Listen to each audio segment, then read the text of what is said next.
friends, and thank you so much for being here with us today. We're happy you are here because we are coming to you live from Austin, Texas, because it's Happy Woolly Wednesday! Hey, beautiful people all over the world. We have been watching you check in from so many beautiful places. So if you've landed here, welcome to our live show. We are living felt based in Central Texas, where it is a very wet, mushy day here today, and we've been watching y'all check in. So if you're on the live show, thank you for being here. You should see the chat window over to your left. Say hi and where you're from. Hey, and if you're watching the playback, use the comments down below because there's lots of fun always happening in the playback after the live show. So I want to say hi to a few people and thank you all for being here. We see Gail Schlosser in California and some of our other California friends. I know Jay John and Cindy, y'all are in California, and a bunch of other people. We're sending all of our very best thoughts for maybe some rain, some clearing of the air for all of you folks. We have Audrey in the UK and Jane Hall over in Louisiana, and Kathy Hurst is in West Texas, and oh, by the way, Kevin also here in Austin. Thanks for being here, y'all. Gemma in the UK too, and Nadia, my friend in Georgia, and that's Georgia across the pond way over there. Wendy Bull in Nevada, Susan Jensen in Canada, and Maureen in Canada too, and so many others. Thank you so much for being here. Today we have we're going to finish the project we started last week by your request, and we're going to add some mossy goodness to our needle felted mushrooms. I'm going to finish this one right here that I started with you and I've been adding mushrooms to over the week. So we're going to add some mossy goodness, brushy, foliagey stuff, and then we're gonna take a swing at actually mounting it and getting it done.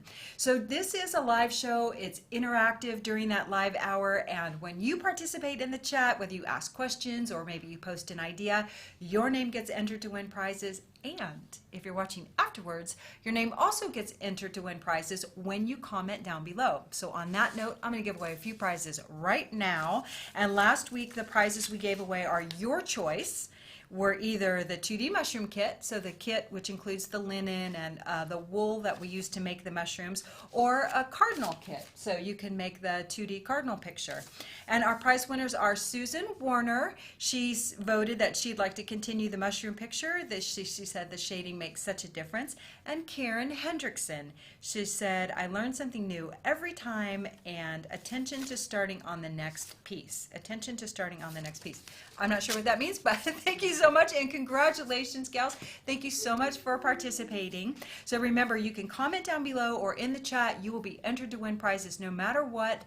And just thanks for being here, y'all. So the magical fairies are lined up just outside, and they have some wonderful things to share with you. So the first up is Miss Fairy Hannah. Yay! Howdy everyone, how are y'all doing today? Fairy Hannah here to show you some more wonderful colors of our MC1 fiber. As y'all know, our MC1 is an absolute dream to needle felt or wet felt with.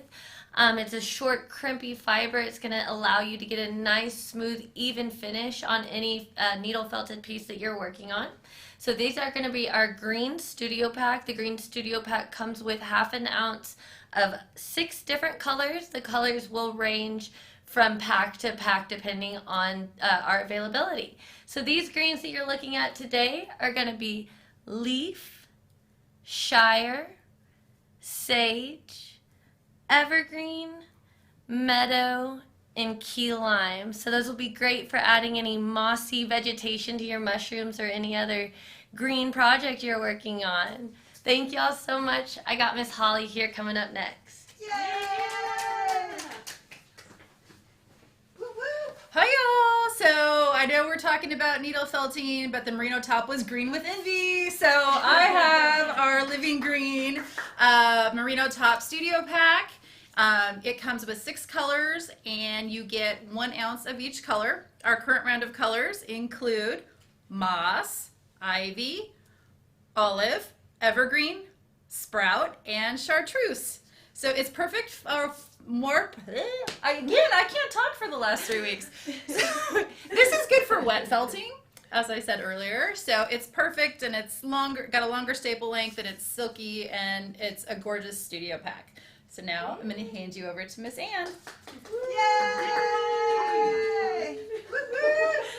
Hey friends.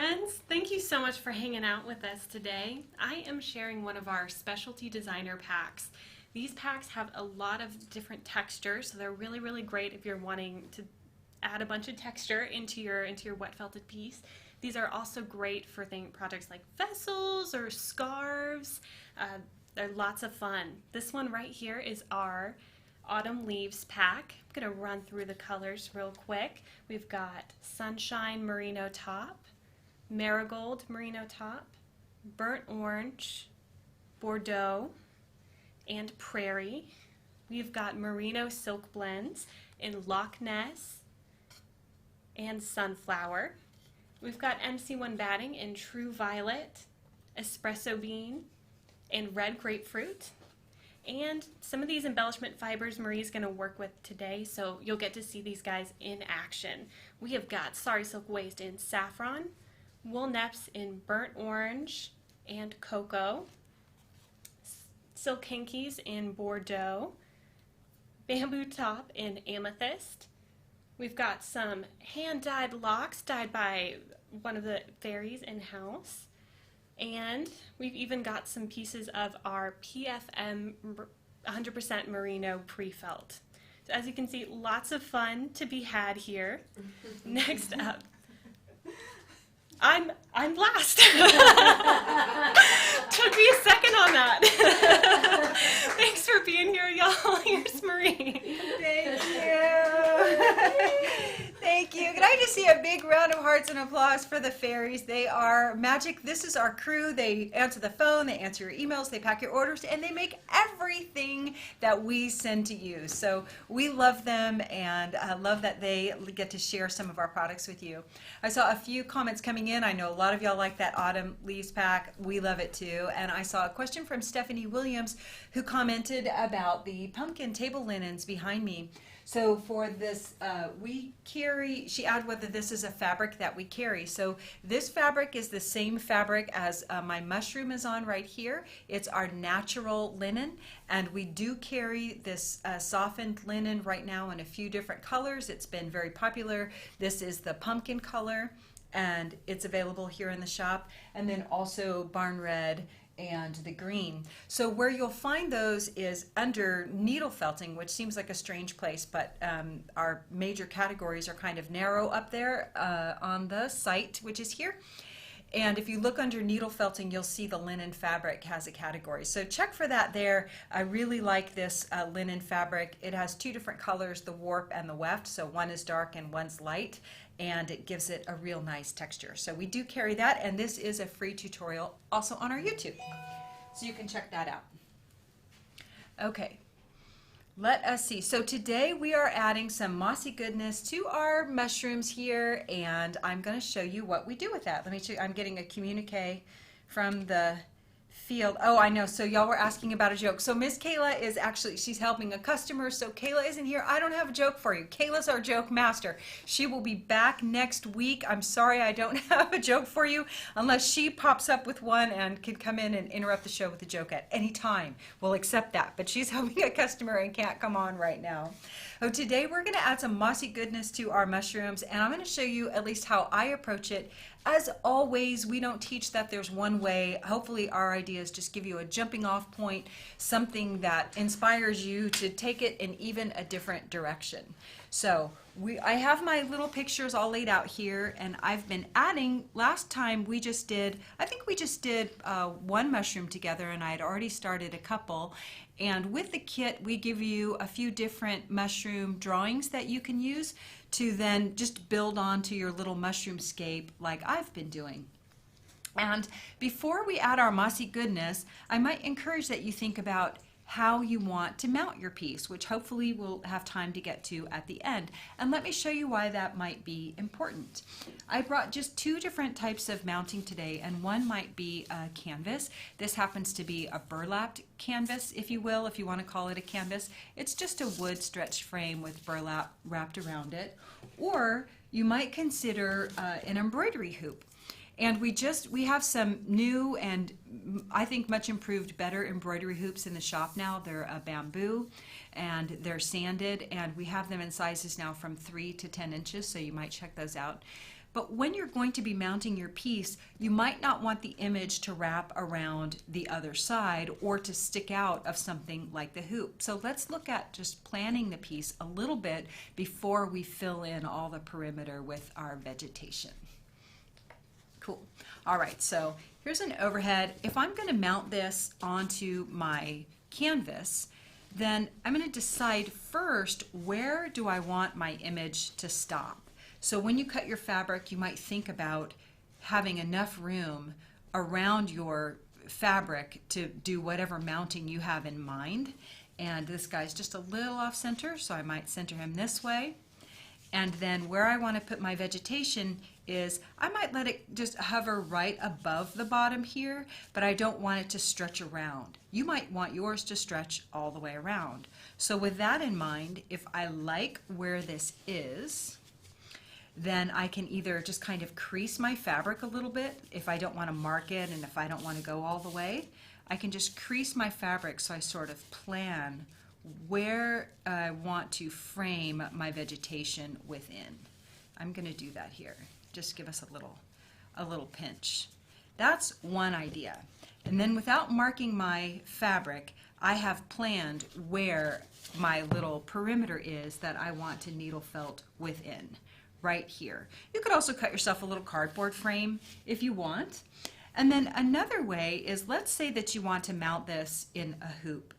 I know that if you're brand new to needle felting, you might think that we needle felt in the hoop like you embroider in a hoop, but we don't. We'll needle felt on the foam first, and then we'll mount something on the hoop after. However, if you're going to be mounting in a hoop, it's a good idea to get yourself a marking device and decide where that hoop is going to be. Like, let's say in this picture, you want the mushrooms at the bottom and you're going to have a little more sky. Well, you would need a little more fabric up on the top, potentially, but what you can do is then just mark yourself a little pencil line where you want to stop your vegetation. So consider that location or planning for the mounting just before you go and fill in with a whole bunch of vegetation. Cool? Cool. So I can't wait to see. I know that some of you have shared your mushrooms in our group, and for those of you who don't know, here is where we hang out all week, is in our Facebook group, so I hope that you'll consider joining us there and share your pictures of what you make. So let me get this set up here, and I will show you the fibers that I brought. This is a little peek into, this is how I work at home, is I will gather what I call just a texture and a color palette and pile it all together and then just pull from this. But I brought a few other things to show you just so you can think about how we get to this from the shopping cart. Like, how do you go from just looking at static images to something like this? When you shop with us, we'll package things for you individually and mark them.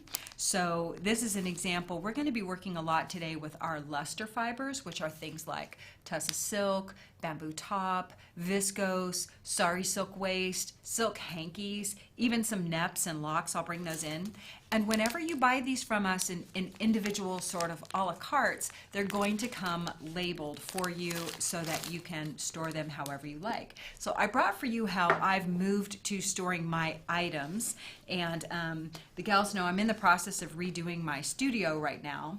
And this is what I pull out when I go shopping in my own studio. And I can bring the bin in and shop the walls too. So this is my luster fiber bin just for my greens. And I mark it, I got one of those fun little labelers. So I mark each bin with what's in there. And then I just stack it all in here in the same packages that we give it to you from Living Felt. So I might cluster the colors together and I might not. And this is going to include the same things that you get from us, along with anything that I have either collected over the years or have hand dyed, or that have even been given to me. But so all of my greens are in one bucket, all of my blues are in a bucket, all of my whites are in a bucket, all of my browns are in a bucket. And this I like because it's stackable, but it's also ready to go with a handle. So that might just be something that you think about. And then what I'll do is I'll pull out the trays or the bins that I want, and then I'll build my little texture and color palette so that when I sit down to needle felt, I have it all right there at my fingertips. That's my hot tips. So thanks for being here, y'all. Okay, what do we got so far, Anne? Alrighty. Joan wants to know, is the mushroom pattern still available to download? Oh yes, Joan. So Joan wants to know, so we have a mushroom pattern. If you want to get the pattern, it's under our Learn tab. You can just go to our website and search mushroom. So you can either just get the pattern or you can get a kit, either one that you want. Or you can just get a shopping list too if you want. If you don't want to get the pattern, just the shopping list is available. And we've linked to all of those in the description of the video. If you can't see the video right now or the description, it's because you're in the live chat. If you X out of the live chat, you can see the description there, or after the show, that's where you can see it. Cool. So we built our mushrooms here, and this is kind of what we did together, and this is what I finished in the last week. And I want to show you how fun and easy it is to get to this rich little color palette here. So I'm interested to know, does this appeal to you? Do you like how this looks? Is this something that you want to do with your own picture? Here is what I brought. This is what I'm calling my mossy goodness. And in this tray, I have a variety of things. This is this is MC1 batting that's included in your kit. This here is willow, and this is espresso. These two items here. I brought in some merino top in case you don't have a lot of variety. You can also use merino top. This is dark chocolate, and this is Marrakesh. So it's just that off sort of color, which is what I like. I like those off kind of weird colors. I'm gonna leave out the white, but I have here like some, I wanna say this is copper. You think I would know all the names. Cinnamon. The nutmeg. This is nutmeg tussah silk, a really great brown, and it's nice and shiny. I'll just pull out a few things so you can see. And yes, I will let my supplies get this messy while I work. These are some wool nepps, which I didn't really use any nepps, but I brought them out for interest. And this is sari silk waste. So sari silk waste looks like this gnarled mass of stringy stuff. And basically they're saris that have been recycled, or basically shredded, if you will.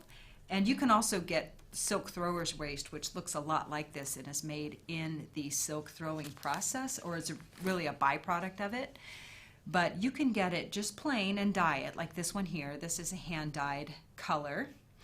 Or you can buy it in a large range of colors from us, and it's just stringy and curly looking and really great fun for texture and stuff. And it's a bit shiny too.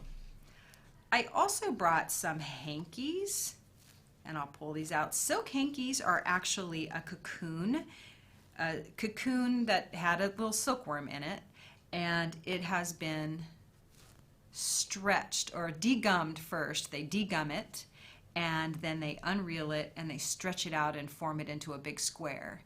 It's not always easy to keep them in a square, but they're really interesting things to play with, and you get some of these fun little, the edges are kind of concentrated, so where they have been stretched into a square, and that can add some interesting texture along with all of the rest of this stuff. You can wet felt with everything I'm showing you. You can wet felt with, but sometimes I like to needle felt with it for foliage.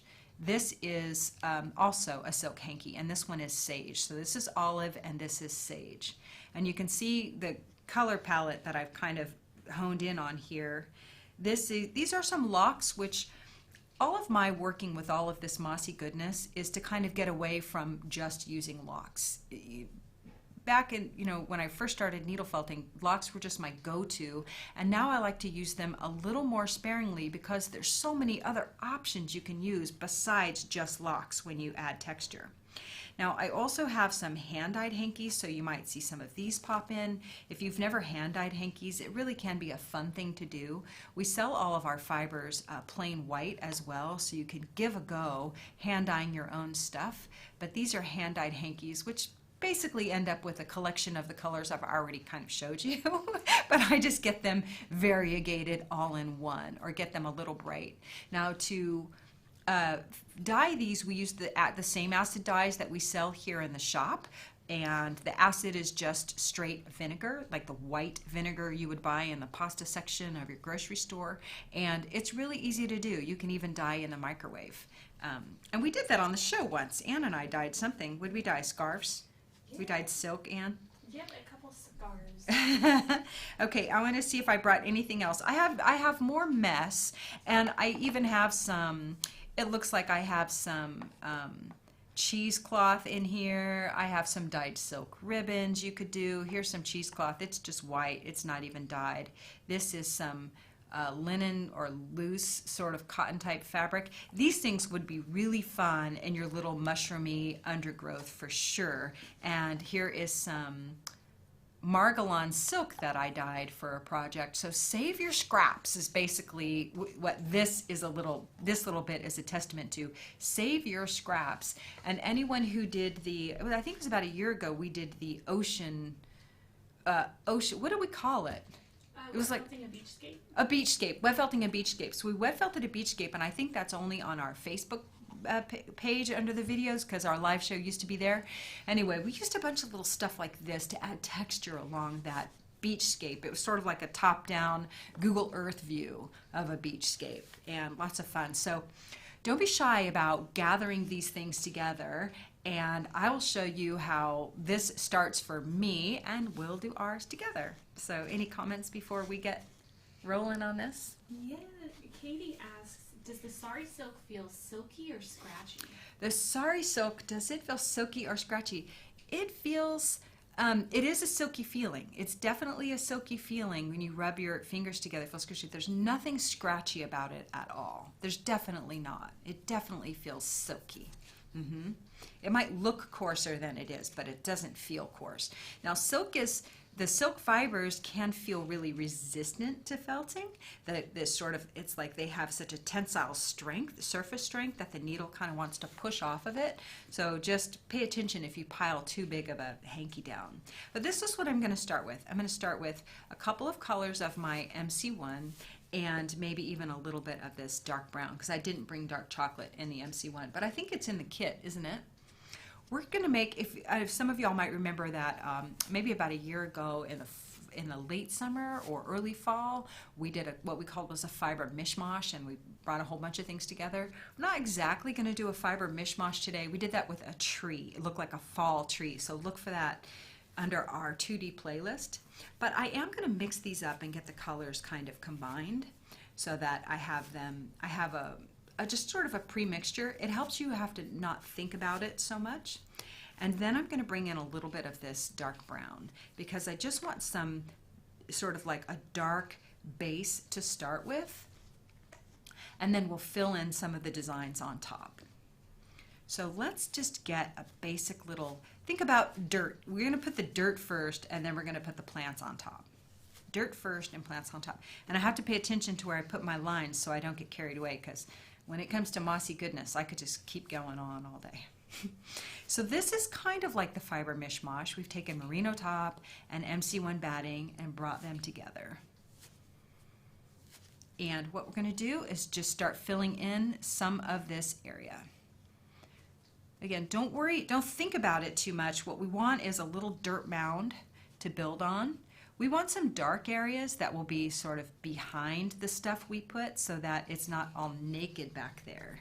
It's like when you build, if you think of Bob Ross building a painting, he always filled in that back area first. Oh, sorry y'all. We're having severe weather alerts here, and my phone was on Do Not Disturb, but that got through. We are having some pretty severe weather here, but we're safe. Don't worry about us. We're good.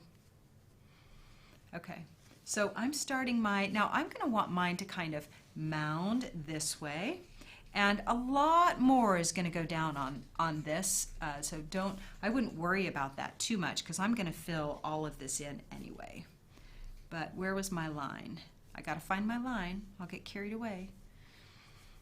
All right, so I'm going to needle felt this down I'm going to use my little cluster tool and a regular 42 triangle. So this cluster tool is just a little batch of 42 triangle needles.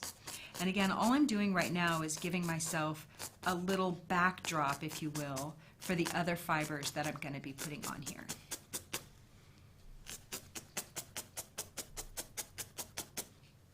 Now, if you want this really, really flat, then needle felt it quite a bit. Not just this part, but the whole piece. I'm going to be mounting mine outside of glass. I often mount my pieces inside of glass, but this one I'm going to mount outside of glass.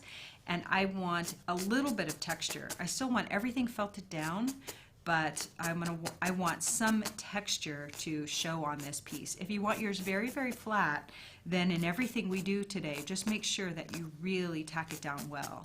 If you're going to be mounting it behind glass that is not a shadow box, you might want it to be very flat.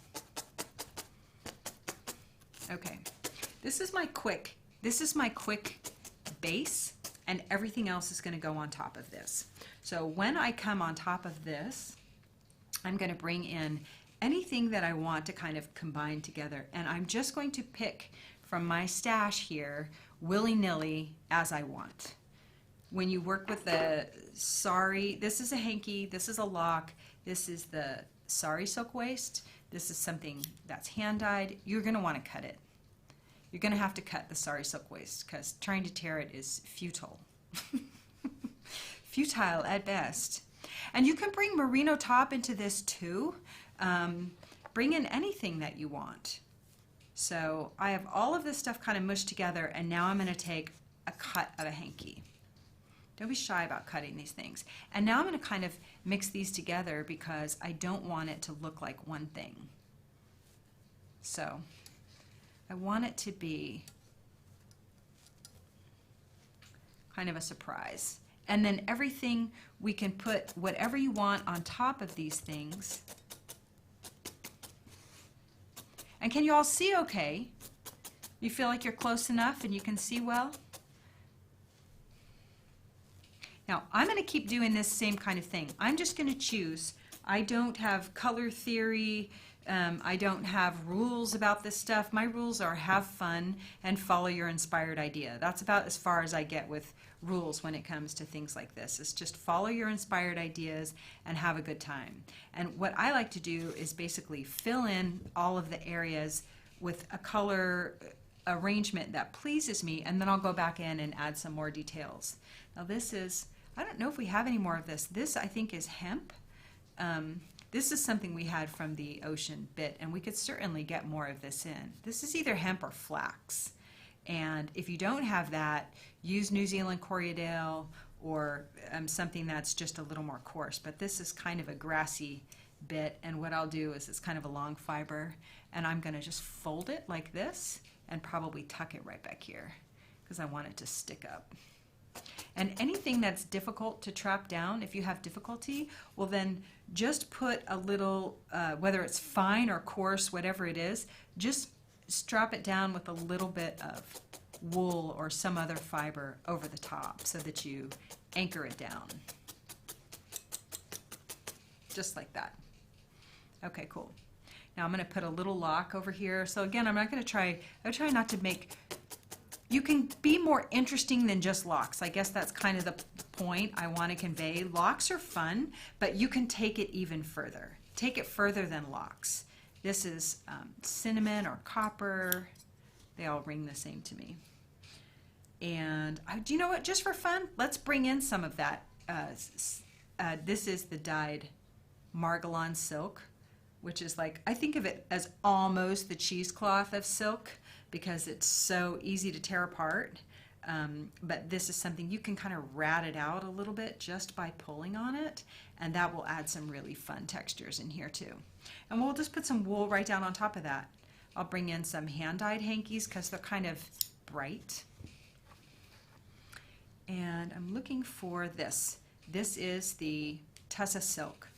So I'm going to keep blending this up. Y'all let me know what questions do you have or what thoughts do you have about this that we can help you so that it feels approachable for you, or you feel like we help kind of demystify the process, whatever you decide to try. Now look, notice I'm just wadding this up because I want the swirly doos. I don't want it to lay straight or go straight across. I want the things overlapping each other and entangling up on each other. Patrick asks If you make the base more dense than the felted mushrooms, do you worry about the mushrooms warping as you add more detail? Am I worried about the mushrooms warping as I add more detail to this? No. This, I mean, look, notice how it's staying it's really stable. Linen has this really nice ability to allow the fibers to pass right through. The fibers, a lot is going to be through the backside, and this is holding everything up. But it's also a reason why you don't mount this in advance.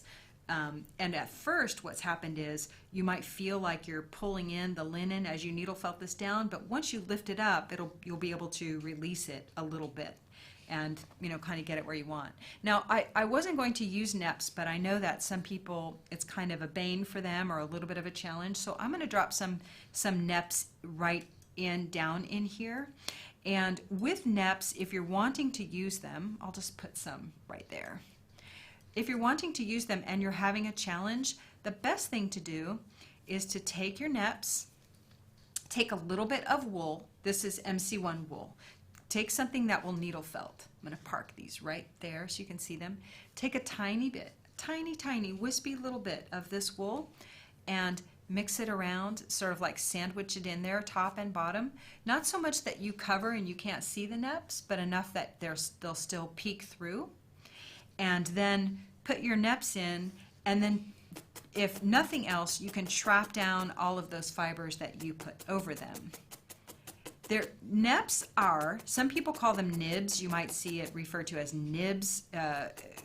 Maybe it's, some people with different languages use a different term, nibs or nepps. They're just little felted bits of wool, and they've been felted as a result of the fiber creation process, whether, you know, you're carding a really fine fiber. So they're not going to lay down perfectly for you like some other fibers, but just think of it as a little bit of confetti. Sometimes confetti sticks and sometimes it don't. So get it in there while you can. And I might see, do I have one more little lock in here that I want to use? Like I say, you can use locks sparingly, but they'll really add something to your little scene if you use fewer rather than more. I'm going to drop some more stuff down there. Meaning it'll be a different kind of interest. I was looking for one that I can't find. I'll use one of the same ones we already had. I'll put it in here somewhere. Now, so with this one, what I'm going to do, rather that one was kind of sticking up like grass, but you don't have to. You can just tack it all down and just let it be a little curly thing sitting up there. Okay. This is pretty quick way to get some mossy goodness and some felting texture in here. You can have some little bits sticking up if you want.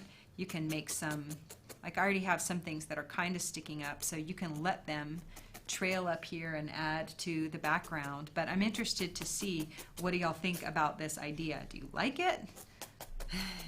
Are you willing to play with some of these fibers and give them a try? And look, you can add a little dark bit anywhere you want. You can add, you know, something on top of this. I just wanted a little mushroom scape without much pomp and circumstance, and I love, like, these kind of color palette I could just live in almost all day. I want to put one little, oh, here's what I was looking for, a little tiny guy, something just of a different color. I want something right there to pop out. And then I'm going to call this little mushroom scape done, believe it or not, for me.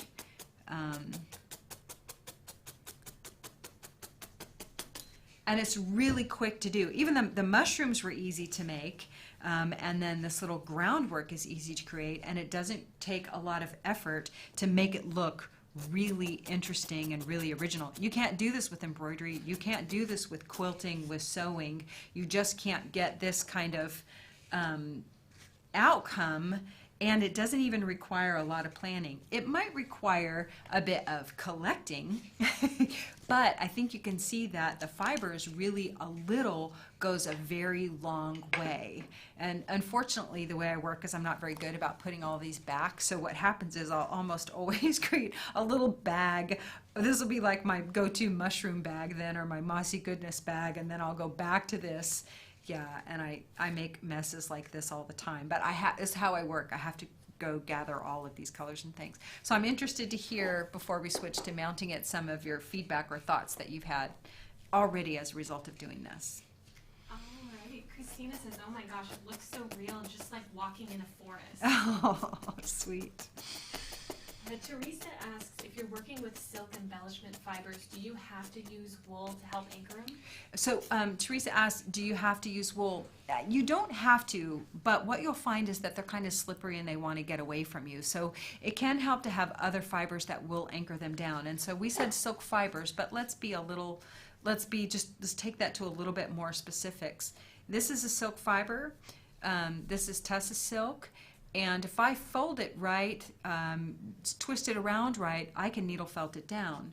This is the sari silk waist. It's kind of already gnarled. It's a little bit easy to trap down all by itself. Some silk fibers or viscose might just seem like a little too slick and your needle doesn't want to grab onto them. So in that case, you might want to try and trap them down with just a little bit of wool, but also try and adjust the needle that you're working with if you seem like you just can't get a hold of it.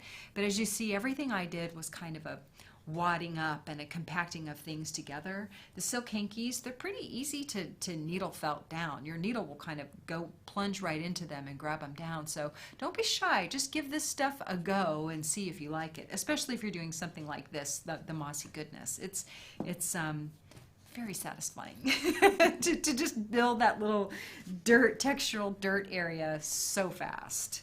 I love it. I would wear a hat like that for sure. Okay, so let's look at what we might consider if you want to mount this thing. And rather than a hoop, I wanted to mount mine on this little canvas that I shared with you. Now this is a generic thing I got probably from Michael's. I like things like this, and the reason I mount onto either a stretched canvas or something like this, like burlap, is because I have hung in the past just on stretched wood. And what I found over time is that maybe my fabric would give and there would get a little slack whereby the picture would kind of show these wood bars if it got a little slack. So my encouragement is, rather than just wood stretcher bars, either mount over a stretched canvas, make one yourself, or stretched burlap, or you can also add some quilt batting, and you can add quilt batting anyway. This is just a natural 100% cotton quilt batting, the kind of thing you can buy at the fabric store. And the reason I wanted to use it for this project was because, and I'll peel up my mushroom so you can see. Here's what we did today. So only the very bottom stuck, and you can see it's kind of grassy. It's kind of grassy underneath there. Can you see how everyone kind of plunges through? But what happens is now this part is a little uneven. This part is a little got bulbous, and this is a little bit flat. So if we put a quilt batting behind it, it's just going to help take up some of that space and makes the whole thing just a little more uniform. So get all of your fibers where you want them first, and then let's iron this and make it look real pretty before we mount it. Grab my iron here. Okay, so I'm just going to use a little ironing pad, and if you're concerned about any of the fibers that you have put down, then you can use a pressing cloth over the top, or you can also try ironing from the back if you want to. So I just have a little wool pad right here, and you can see all of my beautiful fibers sticking over the back. What we want to do is get this ready for mounting, so I want to get rid of as much of the wrinkles as possible. And I have my iron set on the hottest setting, which is pretty much linen and cotton, and then we will steam it. If your picture is not flat when you go to iron it, like on the other side, if you've left a lot of air in your needle felting, it will smoosh out when you iron it. It will smoosh out when you iron it. So you don't want to leave air in it and then press it. I would rather encourage you to build up dimension with layers, and I'm just going to wet this a little bit, build up dimension with layers rather than leave air in your piece. That would probably be a better idea. But I have one time, just for fun, we were making little greeting cards as thank you cards in our guild.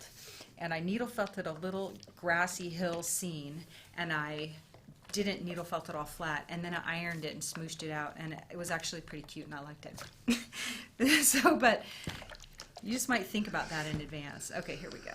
We have some steam. I just want to get as much of the wrinkles out as possible. And notice I'm kind of ironing around it. Anything that's, you know, the mushrooms are already touching, they don't really need to be ironed. But let's look at it and see, are we happy with it? I think it's looking pretty good. Linen always, you know, once you wash linen, that's it. It's always gonna look a little imperfect, at least it seems to me, which is, I think, the beauty of linen, actually. So there's no reason for me to needle felt over my mossy, to steam press over my mossy bits. I don't want to press them down. I want them beautiful and textural. But if you wanted to, you can press right over your mushrooms, no problem, because they are totally flat. So don't be shy about steam pressing what you have felted. Cool, I'm happy with that. Move this guy. Okay, so now let's mount it on our frame. Whatever frame you have, and again, I'm going to put a little bit of this quilt batting down here on our piece so that we can, it's not perfect, I just want a little buffer between that and this rough little frame for my mushrooms to sit on. And let's see how I did on my planning. Well, the whole thing is off center, which you should know is signature. We'll call that signature Marie. If it's off center, it's signature Marie. Ask my beautiful husband. I don't know if he's still on the show, but I saw him answer someone's question earlier. His name's Rodney Jean. And if you want something square in my house, he has to do it. I'm not allowed to hang pictures alone anywhere I go. Okay, I'm pretty happy with that centering. What do y'all think? Do we like it? I'm going to get him over just a little bit. And again, the quilt batting, you don't need it, but it's there just to kind of absorb a little bit of the material that's underneath, all that fiber that's underneath. So before we move on, any questions or thoughts or anything I should address? A few folks want to see the piece from the side so that they can really see how the texture comes out. Oh, sure. Oh, sure. You want to see this piece? So can you kind of get an idea there how it is if you look straight down? I know it's kind of hard to see, but yeah, it's definitely raised. It's definitely fluffy. And could I needle felt it more? Yeah. Do I want to? No, not me personally. I want this to kind of have texture. Let's see this little guy though. I want him to sit. He looks like he's not stuck on there. So now's the time. If you're not sure about anybody, now's the time to go get them, because once you have this mounted, you won't be able to needle felt it down anymore. So I just want everybody kind of sticking up and fun. Okay, here we go. To get this on the piece, now I should mention that if you're wanting more ways to mount and frame and hang your fiber art, in our needle felting pictures or felting pictures playlist, we have a variety of suggestions available for you, so check that out. And I'm just going to start this for us because I would rather trim this side under here, but get your placement and make sure that you're happy. And then let's flip this little guy over, and I brought just some regular little tacks, so these are the planning tacks, and I brought a staple gun, and really that's all you need. And you can decide how you want to approach this, but once you have your placement, you can go about it in any way. Now my fabric is not, I didn't plan it well enough when I cut these pieces, and I didn't plan to mount them before I cut them. So that's one suggestion. And I knew that, but I thought I was going to mount it in a different way over a smaller wood block. So the first thing is you can tack it down where you think you want it before you go at it with a staple gun, and make sure you have everybody, you don't have to put them in all the way, just put them in just enough that you can check the placement and also stretch the fabric a little bit. Now this is one way to go about it, so we're going to go this way, top to bottom first. And so now is where you want to pull your tension a little bit. He wasn't in there, he was in the burlap. I don't put them in all the way so that I can get them out, but you want them in enough that you can pull on your fabric from this end and then get it in place, because you want it to be taut. You don't want it to sag, and you want it to be level. This linen, if you torque on it so that it's not straight, it'll show in the fabric because you can see the weave, you know? See the warp and the weft. There we go. Now, ideally is to cut off this little side.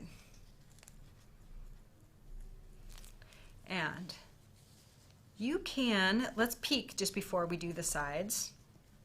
I probably should have brought a little tiny tack hammer. Okay, let's just peek real fast and make sure we like it. Do we like it? I think it's in a pretty good spot. I'm happy with the placement. I do think this could be a little more tight. It's not quite as tight as I need, and so that's the thing to think about. Get this nice and tight before you go stretching the sides over, because if it's baggy and you staple it down, you're probably going to risk tearing your fabric. That's really key. So I'm pretty sure we go through this entire process on our video, and you have a choice of how you do the corners. The corners, you can try and make them, let them, you know, be angled, or try and get them straight across. So play with your fabric a little bit so that you're taking in just enough excess that maybe when you pull this down, you get a really nice corner there. A really nice corner. Don't worry about these exposed edges. You can always glue a ribbon around the outside or felt across the whole back. I'm going to probably hang a little wire across, so I won't want to do that. But you can also decide whether you're going to tuck these corners all the way under or just cut off the balance. So work around your whole piece until you're happy. Whoa, I lost that one. Work around your whole piece until you're happy with the placement, and then we can staple gun it down. And I'm open to questions or ideas, anything that you have while I work on this little guy. A few of our felting friends want to know if you could needle felt directly onto the burlap canvas. This canvas is, this burlap, it feels like it's got a coating on the back. It doesn't feel like just like the fabric. So what I imagine would happen is I'm really going to abrade my needles as I go through it.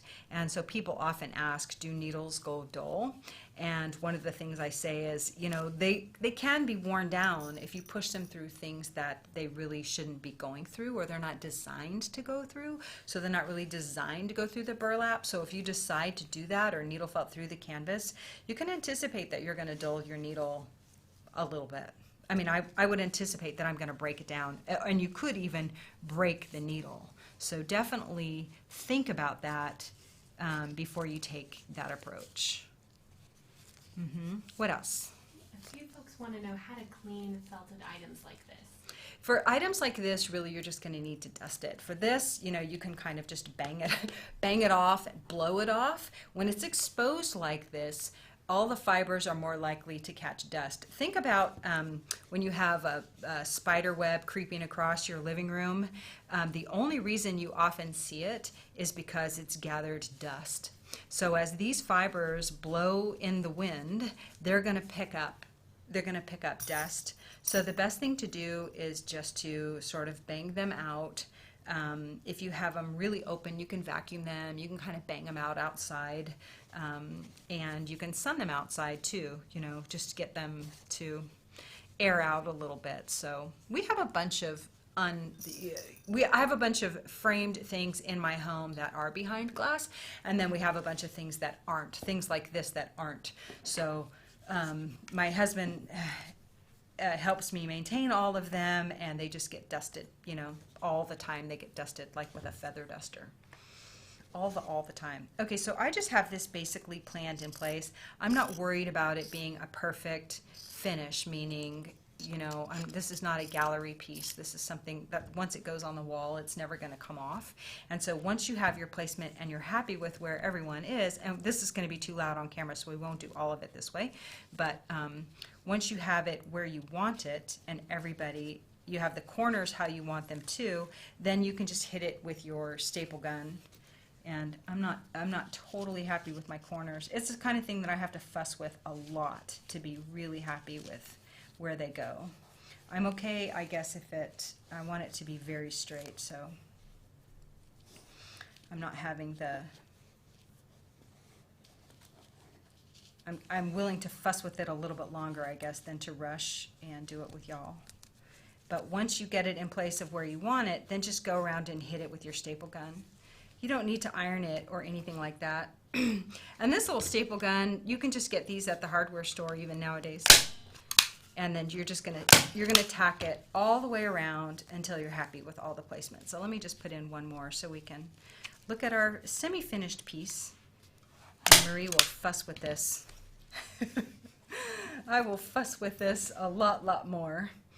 And I'm pretty happy with that piece. It looks kind of fun. Now I need to finish mounting it. I need to get it all nice and tight. But this is actually a pretty quick gift. It would be a fun gift. It would be a fun thing to make some little scapes and add little characters into as well. You could also do something like the table linens if you want. You don't have to mount it at all. And I didn't bring my robin pillow, but you could also turn it into a pillow if you want. So it doesn't have to be mounted. And then again, you can also just hang it in an embroidery hoop if you want something just really quick that you don't have to fuss with to finish it off. So those are my quick suggestions for some super fun mossy goodness foliage and a quick little mounting. Be sure to check out our video on mounting and hanging your fiber art if that's of interest to you. So any final questions before we go? Yes, a few folks want to know if you decide to mount it in an embellishment hoop, do you have to use the same quilt batting as a backing? Oh, you don't have to use a quilt batting at all. You don't have to use the quilt batting. You can just hang it in a hoop. In fact, this little guy, he's actually needle felted on wool felt, but I haven't even ever finished him really, but there's nothing on the back. You don't have to use that batting, but because this was going to be smashed up against a flat surface, I wanted something to help take up the space that's empty where there isn't wool. And this just helps them, it helps it, I think, look a little more uniform, having that little cushion back there to smash things against, rather than it look like it's not sitting flush. And give it a go. I mean, stretch it first and see if you even need the batting. You may not. You could also even just put some wool felt back there, but I wanted a little squish. So you absolutely don't need to back it.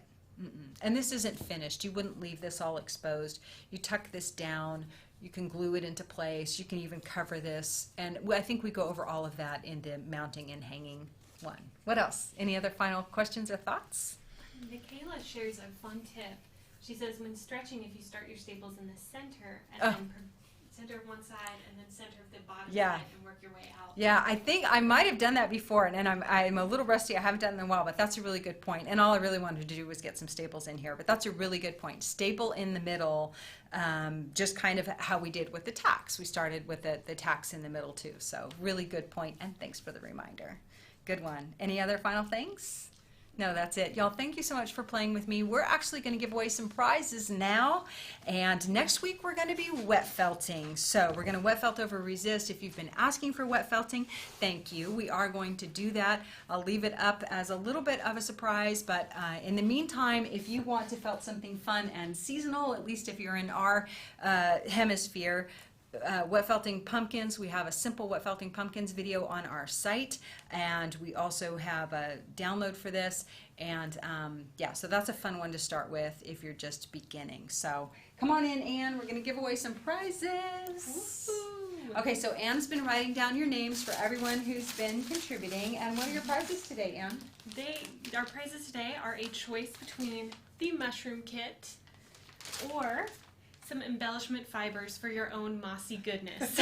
Yeah, so the mushroom kit comes with the linen fabric and all of the colors I used to needle felt my mushrooms, along with the patterns, and the mossy goodness is a separate thing. And so as we showed you, you can get all of those a la carte, or yeah, and if you win something great. So now listen, if we don't pull your name, remember you can comment down below for another chance to win a prize.